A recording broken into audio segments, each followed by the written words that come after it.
መግባት በማትችሉበት ጊዜ ቤተ ክርስቲያን አትግቡ። ምን ችግር አለው? ቤተ መቅደሱን የዝሙት መናኸሪያ ያደረጉት ምን ችግር አለው? ኋላ የሚያገባት ከሆነ ከጋብቻ በፊት እንዲያው ቢገናኙ ምን ችግር አለው? አለ። እያንዳንዷ ነገር ምን ችግር አለው እየተባለች ነው የምታልቀው ማለት ነው። ስለዚህ እግዚአብሔር ቤተሰቦች ስርዓት ጥንቅቅ አድርጎ ማወቅ ይገባል። ህዝብ የሚጠፋው ስርዓት ሲጎል ነው። ምን ችግር አለው ማለት እስቲ ምን ችግር አለው በሉ። አለው እንጂ ችግር አለው ይላሉ እንዴ? ችግር አለው። አሁን የጠፋ ምን እያልን ነው? ችግር መብራቱን ብናጠፋው ምን ችግር አለው? አለው ችግር። እግዚአብሔር አድርጉ ያለውን ምን ችግር አለው ብሎ ማጉደር። አለባበስም፣ ጠጉር አቆራረጥም፣ አካሄድም ሴቱ ሱሪ አታልብሱ ምን ችግር አለው? እንደ አፍኒንና እንደ ፊናስ እኔ አናትሽን እያለ እንዳይጥልሽ ማምላክን የምሬ ነው። ምን ችግር አለው ማለት ችግር ያመጣል። ጠጉራችሁን አስተካክሉ ምን ችግር አለው? በየሜዳው አትጋቡ ምን ችግር አለው? ምን ችግር አለው ማለት ነው ችግር ያመጣው። ምዕመናን አሁን በተለይ የከተማው ነው ቅባ ቅዱሱን በፖርሳው ይዝና ሻይ ሲጠጣ ቅባ ቅዱሱ ጣብ እያደረግምጥ አረታው ምን ችግር አለው? ምዕመናን ታቦት ሲወጣ ከታቦቱ አትቅረቡ ምን ችግር አለው? ቢባርክ ምንም ችግር የለውም። ችግር አለው። ዓለምን ያጠፋ ተዛሬ እስከ ዛሬ ድረስ ምን ችግር አለው? አጠፉ። የእግዚአብሔርን በሉት። ታው ስርዓት አጓላችሁ ቅዳሴ አትግቡ ምን ችግር አለው? ችግር መጣ እንጂ ምን ችግር አለው ስንል ኖረን ማለት። መግባት በማትችሉበት ጊዜ ቤተ ክርስቲያን አትግቡ ምን ችግር አለው? የከተማ ሰባኪ ደግሞ ምን ይላል? መምህር አባ ቄሴ የኔታ ግዳጁኝ የሴቶች ልማዱ ውስጥ ሁኜ ቤተ ክርስቲያን ገብቼ ብጽልይ ያለ ችግር አለው? ምን ችግር አለው? ኧረ ተው ችግር አለው። ችግር አለው ነው የምላችሁ ማለት። ካህናት ዲያቆናት ቅዳሴ ቀድሳችሁ ኋላ እጃችሁን አትታጠቡ ምን ችግር አለው? መታጠብ ምን ችግር አለው? እግዚአብሔር የውሃ ችግር አለበት? እግዚአብሔርን አሁን እኔ ቆረብኩና እንግዲህ እጄን ስታጠብ ክርስቶስ ሊታጠብ ነው ውሃው ጋር ይላል። ለዚህማ ሊቅ ነው ሌላ ያውንለትም እንጂ ለተንኮል ተመልከቱ ምንድነው የሚለው ኤርምያስ የሚለው ነገር አለ። ለተንኮል ጠቢባን ናቸው የሚላል። ለከይሰ ጠቢባን ሙንቱ ለተንኮል ይራቀቃሉ ያለ። ምን ችግር አለ? ቆርባችሁ ከሰው ጋር አትነጋገሩ እህል ሳትቀምሱ ምን ችግር አለው? እያንዳንዷ ነገር ምን ችግር አለው እየተባለች ነው የምታልቀው ማለት። ስለዚህ እግዚአብሔር ቤተሰቦች ስርዓት ጥንቅቅ አድርጎ ማወቅ ይገባል። ለእግዚአብሔር ሳታመጡ መጀመሪያ አትብሉ ተባለ። መጀመሪያ እግዚአብሔር ደርሶት ኋላ ብሉ ተባለ። ምን ችግር አለው? በሉ። እነሱም ሊበሉ ነው። ቤተ መቅደሱን የዝሙት መናኸሪያ ያደረጉት ምን ችግር አለው?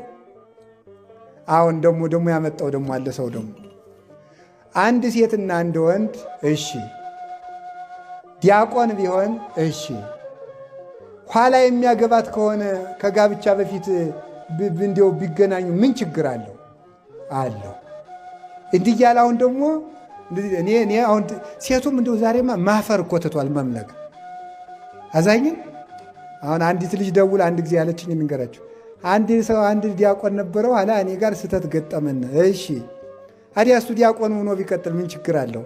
ኧረ እንዲሁ እኮ አይደረስ ነው እናንተ። እንደው ጽሑፍ እኮ ነው ማምላክን ምን ችግር አለው? አለው እንጂ ሰምታችኋል? እስቲ ቆይ ልንገራችሁ አንድ ጥያቄ። ማር ጥሩ ነው አይደለም? ጥሩ ነው አይደለም? አሁላችሁም ቅዳሴ ሲያበቃ አንዳንድ ማንቆርቆሪያ ጠጅ ባጠጣችሁ ጥሩ ነው አይደለም? ግን እዚያች ላይ አንዳንድ ብልቂያት መርዝ ብጨምርባት ምን ችግር አለው? ምን ችግር አለው? በሉ መልሱ እንጂ። ይገላል በሉ። ይገላል። ምን ችግር አለው? ዝሙትና ክህነት አንድ ላይ አይሄዱም። ችግር አለው እንጂ ራሱን የቻለ እኮ ነው በእውነቱ ማለት ነው። ምን ችግር አለው ይባላል እንዴ? ነውር ነው በእውነቱ። እባብ ብበላ ምን ችግር አለው አይባልም። ስለዚህ ሁሉም ስርዓቱን ጠብቆ ይሄዳል። ለእግዚአብሔር የሚሆነው መጀመሪያ አስራት አውጥታችሁ ኋላ ብሉ ተባለ። ምን ችግር አለው? ስለዚህ እግዚአብሔር ምን ችግር አለው ከማለት ይሰውረን። ጾሙን እስከ 9 ሰዓት ጾም ምን ችግር አለው? 7 ሰዓት ብንበላ የእህል ደም የለው ችግር አለው? ኋላ ችግር አለው። እኔ ነግሬያችኋለሁ። እግዚአብሔር አትብሉ ሲላችሁ ከበላችሁ፣ ብሉ ሲላችሁ ትጾማላችሁ። ምሬን እኮ ነው።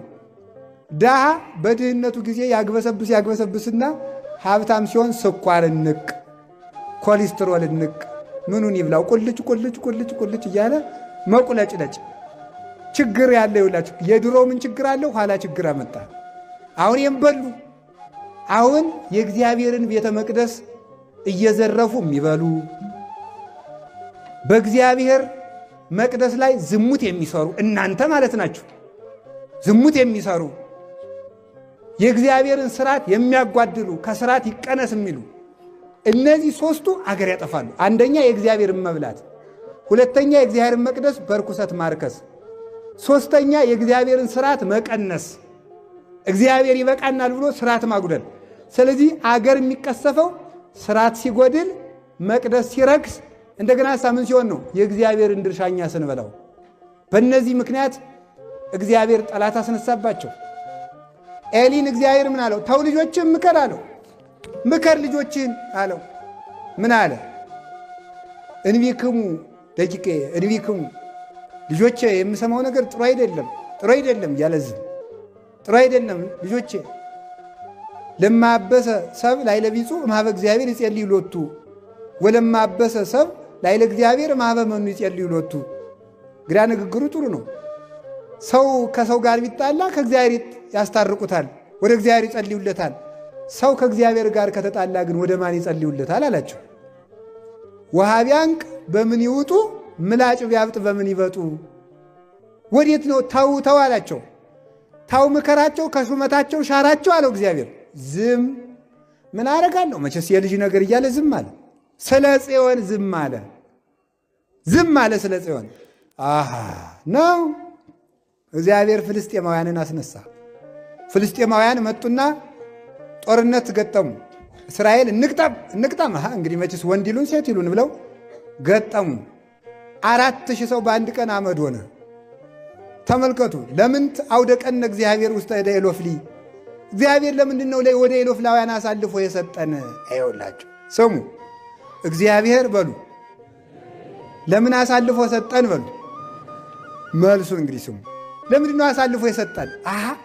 ታቦት ሳንይዝ ዘምተን ነው። ድሮስ አባቶቻችን ታቦት ይዘው ተዋግተው እኮ ነው ያሸነፉ። ታቦት ሳንይዙ ነው። ታቦተ ጽዮን ትምጣ ተባለ። እዚያ በኋላ እግዚአብሔር አፍኒንና ፊናስ እንዲሞቱ ስለፈለገ ታቦቲቱን አምጧት የሚል ሐሳብ አስነሳባቸው። እና እጅሬ ልብሰ ተክኗቸውን ለብሰው አክሊላቸውን ደፍተው ልብስ የማይሰውረው የለ ንጹሕ ካህን መስለው ጥላቸውን ይዘው ዠርቅቅ እያሉ ታቦታቸውን ይዘው ወዱ። ሰው መሳይ እዙ ወደ ጦርነቱ እዙ ወደ ወሳ ምን አረገ?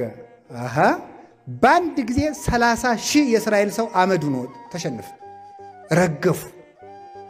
ምን አደረገ? እዚያ ባለሳ አፍኒንና ፊናስን በሰይፍ አላቸው።